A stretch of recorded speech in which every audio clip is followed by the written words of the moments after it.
Cuando se habla de trasplante cardíaco, muchas veces la conversación empieza demasiado tarde. Y quizá esa es la primera idea que merece la pena poner sobre la mesa.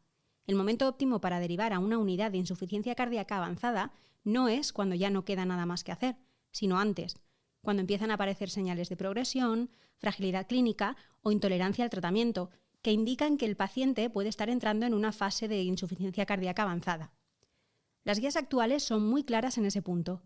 Los pacientes con insuficiencia cardíaca avanzada que quieren prolongar su supervivencia deben ser remitidos precozmente a equipos capaces de optimizar el tratamiento, valorar candidaturas para terapias avanzadas y planificar a tiempo la estrategia más adecuada. Porque en este contexto, llegar tarde no solo limita opciones, a veces directamente las hace desaparecer.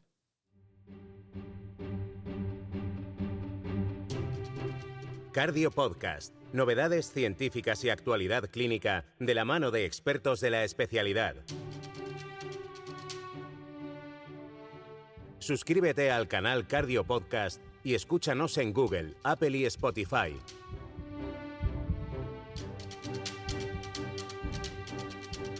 Hola, estás escuchando Cardio Podcast, una actividad de la Sociedad Española de Cardiología coordinada por su grupo de jóvenes cardiólogos. Soy Alicia Ituarte, Jesús Nicolás en la realización y modera un nuevo episodio Miriam Martín Toro, cardióloga clínica en el Hospital Universitario de Puerto Real en Cádiz. Hola Miriam. Hola Alicia. Bueno, hoy nos propones hablar sobre el momento óptimo para derivar a pacientes con insuficiencia cardíaca a unidades avanzadas, así como de los tipos de opciones terapéuticas que se les pueden ofrecer. Un tema que a veces genera muchas dudas en los cardiólogos clínicos que tratan esta patología y especialmente en aquellos que no disponen de este tipo de unidades en sus centros, ¿no? Así es, Alicia. Decidir cuándo derivar a una unidad avanzada cobra un valor decisivo, porque las guías ya no hablan de remitir tarde, cuando el paciente está agotado y con daño multiorgánico, sino de hacerlo a tiempo, cuando aún tiene margen de optimización terapéutica.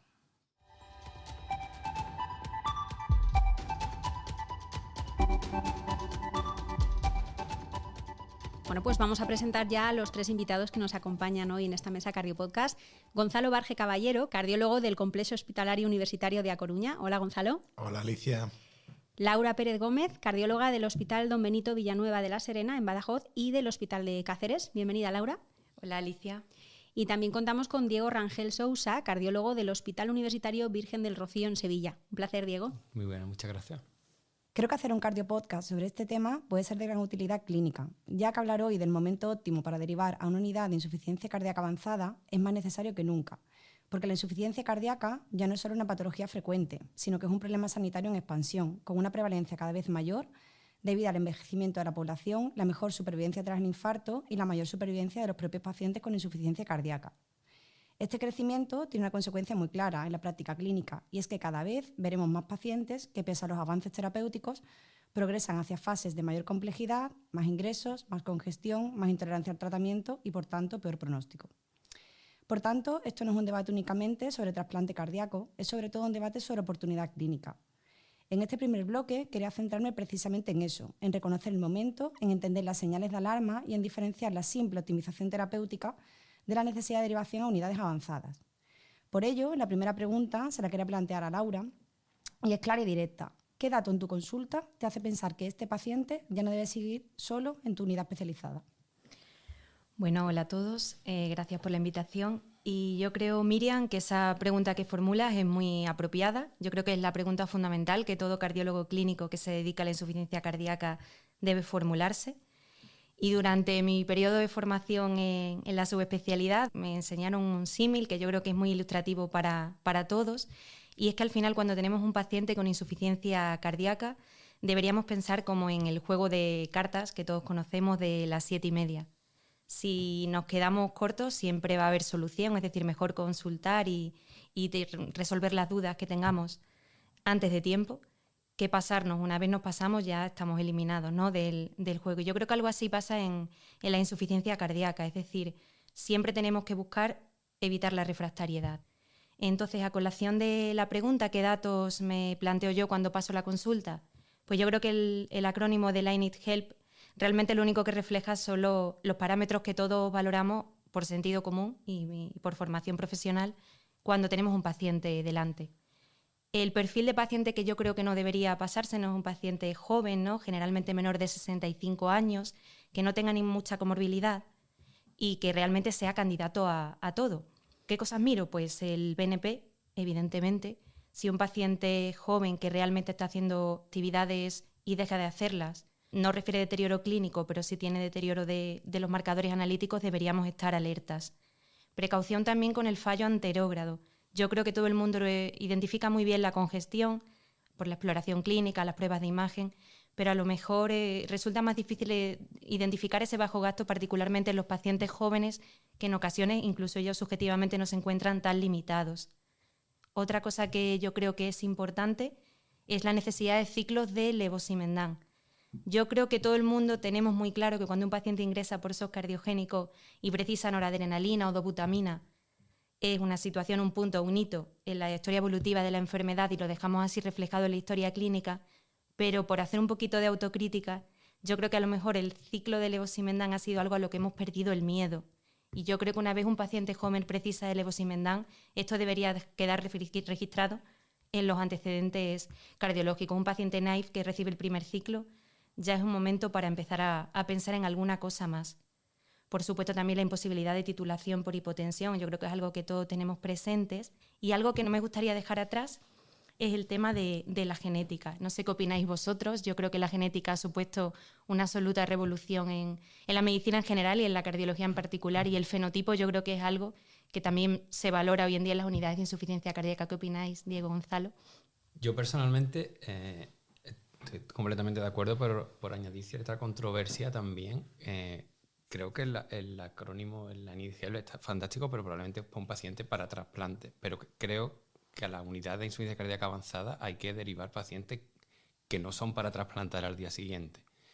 Y completamente lo que has dicho, estoy completamente de acuerdo, porque estoy seguro que nosotros tres o cuatro, incluyendo la moderadora, y los que no oyen, cardiólogos que hacen cardiología clínica y ven insuficiencia cardíaca, en los pacientes que tienen en seguimiento tienen como varios tipos de pacientes. Tendrán pacientes que están recientemente diagnosticados y están implementando terapia y probablemente alcancen remodelado inverso, mejoría de FEBI, mejoría de síntomas, tal. Hay pacientes que están estables, razonablemente bien, pendientes de ver evolución, pero que ingresan o no ingresan, o ingresan poco, tal. Y hay pacientes que igual no cumplen INIT-GEL, que igual el consumo pico es de 15 y la pendiente de la eficiencia tal es de 34 y no tienen criterios estrictamente de trasplante, y sí que son pacientes que debemos de tener en mente que ese paciente debe ser valorado en una unidad especializada. Al hilo también de lo que has dicho de la genética, quitando algún tipo de mutación genital, sabemos que habitualmente induce, salvo que tengamos todavía acceso a terapias personales, medicina personalizada, cierta irreversibilidad en el daño cardíaco, con lo cual las posibilidades de remodelado son menores. Por tanto, creo que ya hay bastante herramientas, como dice la gente en Sevilla, venir, que el enfermo no va a ir muy bien, ¿no? Yo estoy completamente de acuerdo con vosotros. Yo creo que la respuesta fácil a la pregunta de cuándo derivar es cuando cualquier cardiólogo que ve a un paciente con insuficiencia cardíaca cree que necesita otra opinión, otra visión de alguien que se dedica más a la insuficiencia cardíaca avanzada, que ve pacientes en muchos casos que acaban con terapias avanzadas como una asistencia, un trasplante cardíaco. Entonces, creo que muchas veces tampoco hay que limitar el derivar a un paciente y muchas veces incluso se puede llegar a un seguimiento compartido, se puede comentar al paciente telefónicamente, por lo menos nosotros en nuestra comunidad autónoma lo hacemos muchas veces con los compañeros de otros hospitales sin tener que ver presencialmente al paciente, o sí, quiero decir, yo creo que el acrónimo I Need Help, que por encima mi jefa fue la principal responsable de ello y de dejarlo documentado en un documento de consenso que obviamente cambió todo ya hace unos años y fue de gran ayuda, y es de gran ayuda en muchas circunstancias, pero es verdad que yo creo que el paciente que cumple los criterios de I Need Help, nadie va a tener ninguna duda de que ese paciente hay que derivarlo. Luego hay algunos otros criterios que no están ahí plasmados, como por ejemplo la sarcopenia, la desnutrición, que también son factores a tener en cuenta para valorar este tipo de pacientes. Pero yo creo que, como resumen, pues cualquier paciente, que cualquier cardiólogo clínico tenga cualquier tipo de duda o necesita otra visión, porque a veces ya no solo es, como decía Diego, derivar un paciente para plantear un trasplante, una asistencia, sino que hay otro tipo de terapias que se pueden establecer, el seguimiento, por ejemplo, invasivo de las presiones pulmonares con cardiomems para el control, cosas que igual pues un cardiólogo que no tiene tanto acceso a eso, pues que quizá en otro hospital pues sí que se le puede ofrecer. Bueno, y siguiendo con este primer bloque y a colación de lo que acabáis de comentar, me surge una duda, y es que en nuestro país contamos con un programa importante de insuficiencia cardíaca, ¿no? Existen datos del registro Recalcar de 2025 sobre los datos de 2024. Tenemos un total de 102 unidades de insuficiencia cardíaca de diferentes tipos, según complejidad, 19 comunitarias, 58 especializadas y 25 avanzadas. Pero siguen existiendo zonas donde no existe organización del proceso, ¿no? Y esto es importante porque, claro, en función del tipo de soporte que se le pueda dar desde cada tipo de unidad, pues esto va a determinar en qué momento os va a llegar a vosotros a una unidad avanzada. Y otro problema sería que en España pues, disponemos un número muy limitado de unidades avanzadas. Por ejemplo, en mi zona, en Andalucía, para un total aproximadamente de 8 millones de habitantes, tenemos 2 unidades avanzadas con una amplísima dispersión geográfica, ¿no? Por ello os quería preguntar a Diego y a Gonzalo si vosotros creéis que es asumible derivar a todos esos pacientes que habéis comentado, o quizás al menos consultarlo, ¿no? Ese perfil de paciente. Y si pensáis que una posible solución sería una escalada del paciente por complejidad de unidades, ¿no? Hasta llegar a vosotros, que sería la punta del iceberg, si ir escalando por complejidad de unidades, como hemos comentado, podría ser la solución. No sé qué pensáis. De acuerdo con lo que has comentado, probablemente centrándonos en Andalucía, que es la comunidad que a mí me atañe. Es verdad que somos una comunidad autónoma grande, con muchos habitantes, con zonas con baja densidad, incluso mucha dispersión geográfica, y es cierto que solo somos 2 unidades, pero es cierto también que hay muchos hospitales que tienen alguna estructura de insuficiencia cardíaca, llámese hospital de día, consulta monográfica, igual no todos los días a la semana y tal.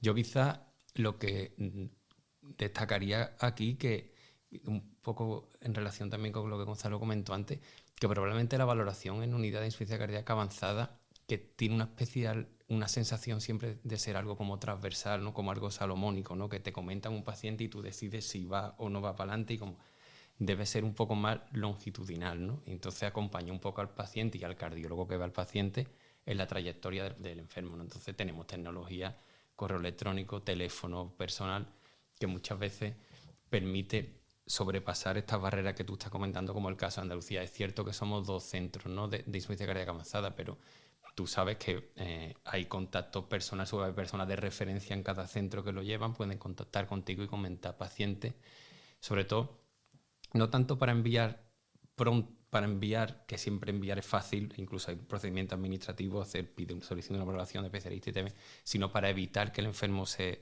deteriore, alguien que no te está gustando. Entonces, quizá para derivar, yo considero que no necesitaría una red tipo shock, ¿no? Que el pequeño, el segundo tal, se podría comentar directamente, pero igual estos hospitales cada vez más grandes, si tienen más complejidad de prueba, pueden tener, por ejemplo, acceso, pues te diría, al intervencionismo percutáneo, el MitraClip, el TriClip, los CardioMEMS. Entonces, en Andalucía es verdad que de asistencia y trasplante somos 2, pero si hay hospitales, por ejemplo, que ponen CLIP o que ponen el Barostim o que ponen este tipo de terapia. Entonces, yo creo que cualquier cardiólogo, igual, yo soy optimista y no me molesta que me llamen de cualquier nivel, digamos, asistencial.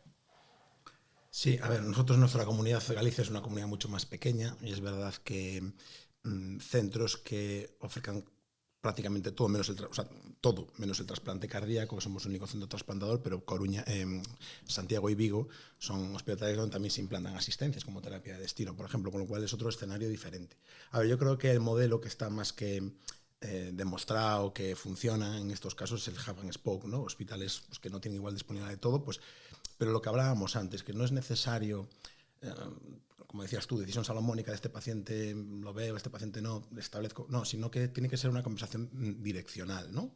Pues un hospital en que no hay ciertas terapias, pues te pregunta, tú valoras el caso, puedes aconsejar, etcétera, tampoco tienes por qué ni siquiera seguir al paciente, simplemente pues comentarlo y tomar decisiones en conjunto. Y yo creo que también aquí ya no solo son las unidades de insuficiencia cardíaca las que tienen un papel importante, sino que también es la relación dentro de cada área sanitaria con otro tipo de especialidades e incluso con atención primaria, que es algo que es muy complejo, pero que en concreto en este tipo de pacientes es algo muy importante.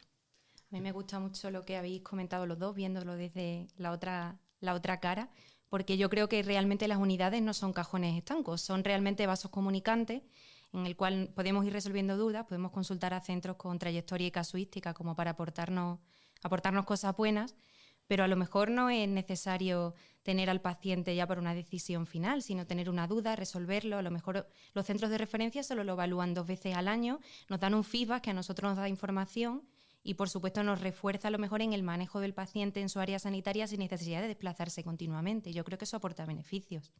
Quería comentar en relación a las dos cosas, que además creo que queda claro que desde la unidad de terapia avanzada no hay ninguna intención de quedarse con el paciente de nadie.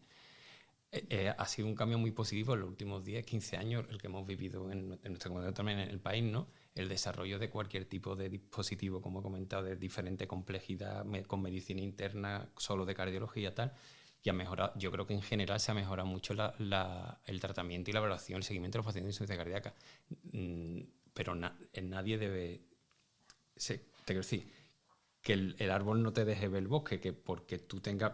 Yo no te voy a quitar a tu paciente es tuyo y no minimizo tu capacidad para ver ese paciente. Lo que queremos brindar que llegue a terapia avanzada, sí que la necesita en la mejor de las condiciones. Hoy por hoy todos tenemos bastante claro este concepto que tú dices y yo creo que nadie se siente están robando los pacientes, sino que todos colaboramos en todo lo que podemos ofrecer para la mejor trayectoria del paciente. Nosotros en muchos casos pacientes que igual tenemos incluidos en lista de espera de trasplante cardíaco y como comentaba antes, que necesitan infusiones de levosimendan, pues se las administran en su hospital de referencia y nosotros pues tenemos al paciente incluido en lista y en el momento en el que sea necesario pues participamos de ello, ¿no? Pero yo creo que hoy por hoy todos tenemos muy claro, con todas las opciones terapéuticas que tiene esta patología, pues que todos podemos aportar nuestro granito de arena.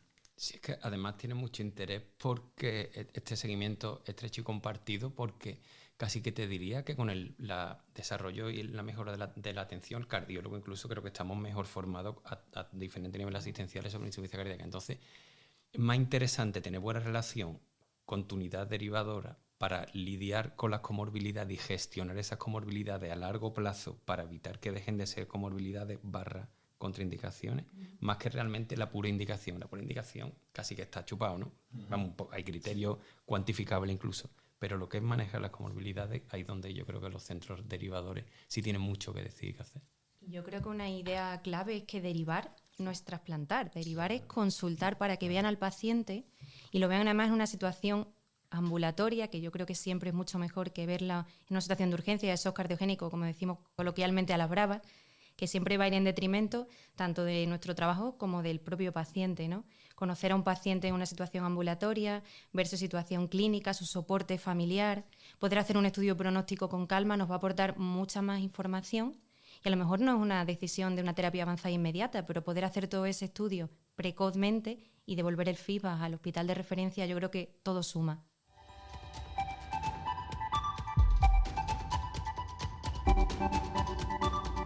Estás escuchando Cardio Podcast.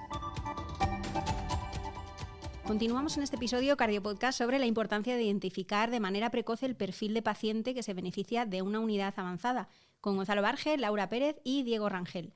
Miriam, una vez que hemos entendido mejor qué tipo de pacientes deben ser derivados o al menos discutidos con una unidad de insuficiencia cardíaca avanzada, la siguiente pregunta sería ¿qué ganamos clínicamente cuando esa derivación se hace a tiempo?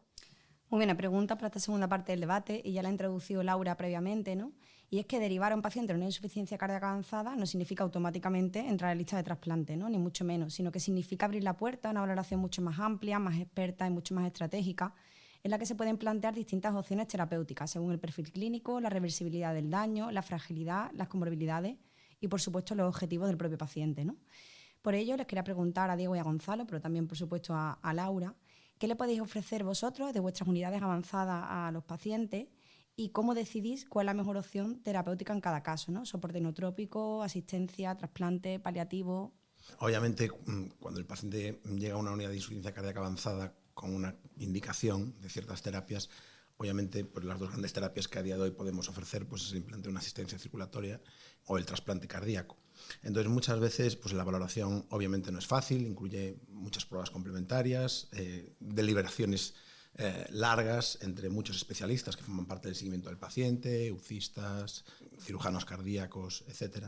Y bueno, pues como decíamos antes, ya no solo es que un paciente derivado a nuestra unidad se enfoque hacia ese tipo de terapias cuando son necesarias, sino que también en algunas ocasiones pues, puedes ofrecer algún otro tipo de terapia que quizá te permita demorar más este tipo de decisiones, como por ejemplo el implante de un cardio-MEMS, infusiones de levosimendan, etcétera, etcétera. Son muchas las opciones, son muy difíciles en algunos casos la toma de la decisión final y obviamente pues, es algo en lo que participan muchos especialistas y que muchas veces pues, no es del todo sencillo, ¿no? Completamente de acuerdo. Por añadir algo, yo creo que cada vez, incluso cuando se derivan pacientes, se derivan en líneas generales para terapia avanzada. Yo sigo siendo, creo que todo un defensor del trasplante cardíaco como tratamiento, pero es cierto que la evaluación para trasplante asistencia ventricular va casi en paralelo. Un buen paciente suele ser un buen paciente para las dos, un mal paciente para trasplante suele ser muchas veces un mal paciente también para asistencia, ¿no? Con lo cual, quizá un valor añadido que suelen tener estos hospitales de tercer nivel, ¿no? Para la valoración de estos pacientes y para las charlas con otros especialistas que habitualmente, pues si tienes que consultar con el nefrólogo, con el hepatólogo, suelen ser especialistas que tratan a pacientes trasplantados, que están en ellos mismos tienen programas de trasplante hepático, trasplante renal, con lo cual muchas veces pues, se facilita mucho ese tipo de comunicación, la valoración de los pacientes y las comorbilidades que tienen los pacientes, ¿no? Una pregunta que quería haceros, ¿cómo manejáis la hipertensión pulmonar en estos pacientes? Porque para poder incluirlo finalmente en listas, porque evidencia científica hay poca, ¿no? Y creo que es una duda que nos genera mucho a los clínicos que no estamos acostumbrados, ¿no? Es una pregunta excelente. Si el paciente es candidato en líneas generales por su cardiopatía, yo creo que la terapia con más evidencia y que mejor funciona en este tipo de pacientes es el implante de una asistencia, ¿no? Como cuenta la candidatura al trasplante. Cuando el paciente presenta esta contraindicación, pues lo que hay artículos publicados donde se observa que esto, y lo vemos en la experiencia, en el día a día, que un paciente que tenga hipertensión pulmonar implantas una asistencia, a los 6 meses o a los 3 meses repites el cateterismo derecho y no he visto ningún paciente en el que esas presiones no mejoren. Entonces yo creo que a día de hoy pues, es la terapia ideal. El problema nos lo encontramos en pacientes que no son candidatos a este tipo de terapias, principalmente por su cardiopatía. Pues, por ejemplo, pacientes con una miocardiopatía hipertrófica, pacientes que tienen miocardiopatías restrictivas en los que pues, ventrículos pequeños donde no puedes implantar este tipo de asistencias. ¿Qué hacer con estos pacientes? Y eso es algo muy complicado. Es algo muy complicado porque, como tú bien decías, no hay terapias farmacológicas indicadas en esta situación y muchas veces lo único que nos queda pues, es la infusión continua de inotrópicos, como por ejemplo la milrinona, que es el fármaco que más beneficio en este sentido tiene. Y nosotros, por ejemplo, en nuestro centro no tenemos la posibilidad de que estos pacientes estén en su casa con una perfusión de milrinona, con lo cual pues, ya nos ha ocurrido de pacientes que tienen que estar hospitalizados tiempo en lista de espera de trasplante cardíaco, pues 2 o 3 meses hasta que aparezca un corazón, porque a día de hoy no tenemos ninguna otra alternativa. Centros que sí tienen la posibilidad de que el paciente esté en su casa con la infusión continua de cualquiera de estos fármacos es una opción excelente. Y finalmente decir que como novedad pues hay un fármaco que ya ha demostrado beneficio en la hipertensión pulmonar tipo 1, que es el sotatercept, que bueno, pues ha publicado recientemente un ensayo clínico en fase 2, donde parece que en pacientes con insuficiencia cardíaca con fracción de eyección preservada puede tener un beneficio. En este sentido, pues esperemos a tener datos más adelante, que puede ser una alternativa. Por puntualizar un poco y reiterando lo que llevamos comentando toda la sesión, que quizá cuando un paciente que tenga una cardiopatía, por ejemplo los valvulares pasa mucho, ¿no? Que lleva mucho tiempo de evolución, el cardiólogo que lo lleva debe contemplar la posibilidad de que el paciente igual esté razonablemente bien de clase funcional, pero debería buscarla antes de... ¿Sabes lo que te digo? Que la hipertensión pulmonar quizás sea una de las comorbilidades habituales que por dejar mucho pasar el tiempo, cuando llega ya vamos tarde. Y bueno, por resaltar otra cosa y también aportando una visión desde el otro punto de vista, yo creo que estáis debatiendo, ¿no?, entre trasplante y asistencia y las posibilidades y cómo se maneja un poco la hipertensión pulmonar, pero yo creo que también es importante recalcar para los centros más pequeñitos que siempre tengamos la visión de podérsele ofrecer todo. Otra cosa es que a lo mejor luego ya por anatomía del ventrículo, por otra cosa, el paciente no sea candidato, pero que el paciente no se derive a un centro en fase de insuficiencia cardíaca refractaria o fase hepatópata o fase derechizada, porque ahí no se estarían solo cerrando puertas por tema de anatomía, sino pues porque a lo mejor vamos tarde, ¿no? Porque a lo mejor ya por la fisiología derecha ya el paciente a lo mejor no es candidato a asistencia y entonces yo creo que esa precocidad para poder debatir sobre hipertensión pulmonar o debatir sobre asistencia o trasplante es fundamental. Totalmente de acuerdo, Laura. Y bueno, para cerrar este episodio, os quería preguntar a cada uno de vosotros que haré con los siguientes fenotipos concretos de pacientes, ¿no? Empiezo con Laura, paciente 1, paciente de 58 años, con una dilatada y 2 ingresos en 6 meses, con medicación oral optimizada, sin hipotensión y sin deterioro de función renal. ¿Ha llegado el momento de derivarlo o tú puedes hacer algo más de tu centro, alguna opción terapéutica más? Bueno, pues me gusta mucho el caso porque yo creo que es bastante ilustrativo de lo que hemos empezado a comentar al inicio del podcast. Es un paciente joven que no tiene mucha comorbilidad. Cuando hablamos de miocardiopatía dilatada, yo creo que ya se queda un poco cortito, qué genética tiene, qué resonancia tiene, qué fibrosis. Y luego los 2 ingresos han sido muy precoces, sin titulación neurohormonal óptima, han sido después de la titulación. Entonces yo creo que son cosas que tendríamos que empezar a valorar. Si ha necesitado ciclo de levosimendan, y con todo eso yo creo que realmente si han sido 2 ingresos bajo titulación neurohormonal óptima, ya no digo si con una genética de riesgo, con una resonancia desfavorable, yo cuanto menos, como dice Diego, descolgaría el teléfono y haría una primera consulta, que mejor no llegar a las 7:30 que pasarnos. Muy bien, Laura. Sigo con Diego, paciente 2. Varón de 30 años, consumidor de tóxicos, hasta el último ingreso, que ha tenido múltiples ingresos en los últimos 6 meses por descompensación de insuficiencia cardíaca. ¿Qué le puedes ofrecer, Diego? ¿Le puedes ofrecer algo tú de tu unidad avanzada? Paciente complejo, ¿eh? El peor escenario. Ya. No sé. Básicamente, y por continuar la línea, ese paciente, el primer ingreso debió haber caído en la red. Es decir, un fracaso no como de sistema sanitario, un poco fracaso de sociedad, ¿no? Es que después del primer ingreso el paciente debió haber caído en las redes del trabajo social y de todos los dispositivos que podemos, es otro debate, si la sociedad tiene los suficientes dispositivos que permiten que una persona de 30 años con adicciones de mayor o menor envergadura se ponga malo y no se le puedan dar herramientas para que salga de esas adicciones que probablemente vayan en contra de su propia enfermedad. Con lo cual, a mí la evaluación psicosocial y el contexto me parece una de las evaluaciones mucho más difíciles. Cuesta muchísimo trabajo desmontar una terapia avanzada, trasplante cardíaco, asistencia ventricular quizás puede ser un recurso diferente, pero igualmente una paciente con adicción probablemente no sea un buen candidato. Cuesta muchísimo trabajo. Recientemente hemos declinado 2 pacientes ofrecerle terapia avanzada jóvenes por consumo con tóxicos positivos el día del ingreso, no que tenían antecedentes, tóxicos positivos el día del ingreso. Con lo cual es muy complicado. Yo te diría que con 6 ingresos te está diciendo que el tío básicamente no tiene ningún interés en su enfermedad.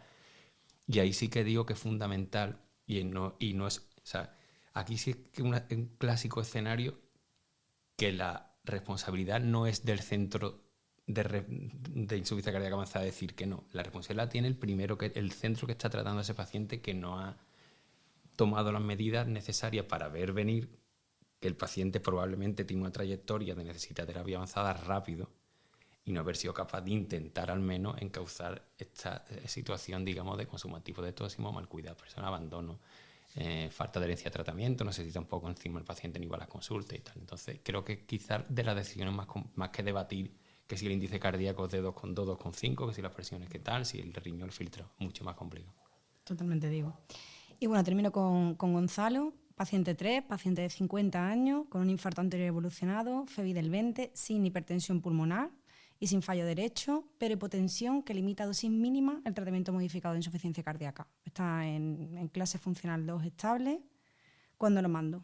¿Tú crees que se nos pasan estos pacientes? Porque mi sensación es que sí. Sí, a ver, es verdad que necesitaríamos algún dato más para poder tomar una decisión sobre este paciente concreto, cifras de NT por BNP, tampoco sé si ha tenido ingresos o no. Sin ingresos. Sin ingresos, pero este es el paciente trampa, efectivamente, ¿no? Yo creo que la NIHA2 estable ya es algo que todos tenemos claro que no existe, ¿no? Lo de estabilidad ya hace mucho tiempo que ese concepto, pues yo creo que lo hemos abandonado los que nos dedicamos a la insuficiencia cardíaca. Estos pacientes tienen muchos eventos, muerte súbita incluso, con lo cual yo sinceramente creo que este paciente con esa fracción de eyección, isquémico, con el tipo de cardiopatía que tiene, muy joven, 50 años, yo creo que este sí que es un paciente para buscar otros parámetros objetivos de su situación. Es verdad que quizá puedas tener alguna opción de tratamiento más, pues bueno, si está muy hipotenso hay que ver si tiene diuréticos o no, ajustar los diuréticos, ver si puedes titular algún tipo de los fármacos recomendados, pero probablemente este paciente, siendo, insisto, un isquémico, no tenga mucho camino, y este paciente yo creo que es el claro ejemplo de lo que estamos hablando y es el paciente para derivar pronto, al menos para comentar pronto o hacer algún tipo de prueba objetiva para establecer su capacidad funcional, por ejemplo una narcospirometría, que también se hablaba en esta situación. Y nada más, un poco esa es mi opinión. Bueno, pues con esta última respuesta de Gonzalo terminamos el episodio. Claramente se nos ha quedado corto. Ojalá podamos volver a invitaros para seguir analizando todos estos escenarios en insuficiencia cardíaca avanzada. Pero por hoy lo dejamos así. Muchísimas gracias a los tres por haber compartido con nosotros vuestros extensos conocimientos en este tema, que ha sido un placer escucharos. Muchas gracias, Gonzalo. Muchas gracias a ti. Gracias, Diego. A vosotros por la invitación. Y Laura. Gracias a todos.